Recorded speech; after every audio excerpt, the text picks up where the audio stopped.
Hi, are you looking to generate more power and more spin on your forehand? In today's lesson, I'm going to give you a simple tip that's going to help you blend together your power and your spin on your forehand to produce a professional quality result.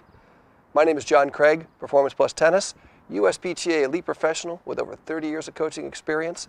If you stick around to the end, I've got a special gift for you that's going to help you understand and develop your forehand even more. How do we generate a driving forehand that also has spin?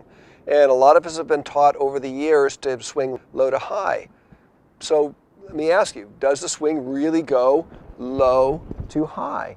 And I would say if you watch modern tennis, professional forehands, modern tennis, there's a lot less low to high with the arm and the hand action, and that is replaced with a movement that you're going to learn in this lesson.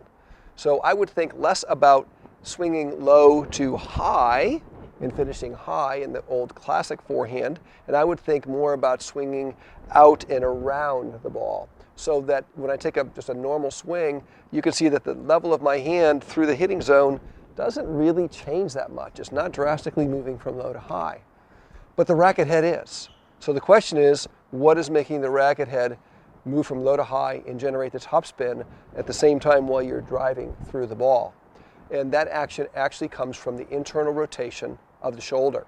So as an example, when I go to play a topspin forehand, I allow the racket head to drop below the hand, and that movement actually is with my shoulder rotating out and away. And that allows the racket to drop. So my racket's down. And then the movement into contact, the shoulder is rotating up to bring the racket to contact, and then it's rotating. The momentum of that upward movement, that sweep, is the racket is going to continue to move above the hand.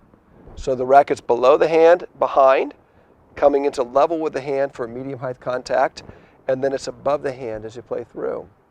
And you can see that I have an arrow on my arm here, which actually presents and proves that the rotational action is coming from the shoulder. The power of that movement is going to originate in the shoulder. So when I'm here, you can see the arrow is pointing forward. Now it's pointing here, and now it's pointing up. So it's rotating. And that rotational action is really where the power in the spin is generated from. So we see a lot of lessons and hear a lot of coaches talk about wrist. But the wrist is just a messenger. It's not a creator of power. So does the wrist move? Yeah, the wrist can move, but it is not moving in isolation, and it is not moving it's moving as a result of the action from the shoulder and the momentum. It's not moving to generate the movement itself. So if you want to get more power and more control on your forehand and be able to vary that spin, you want to learn how to generate the long axis rotation from the shoulder. And that's really going to help you create a powerful forehand that you can also greatly vary the spin on. And this long axis rotation is really the movement behind the modern forehand and what is commonly called the windshield wiper forehand. And I'm going to give you a couple of examples of that. So when I go to play the forehand and I come into my movement, I'm actually going to be rolling it over, but that rolling over action, the power of that is going to be through the shoulder. And there will be some residual movement through the forearm, but again, that will not be done in isolation, and it won't be the creator of the power. The power will come through the shoulder, and that will produce the movement. So I'm rotating and driving, but for the most part, my swing is more through my arm, being more level and around, but the rotation of the shoulder is what's creating that low to high action to generate all the spin.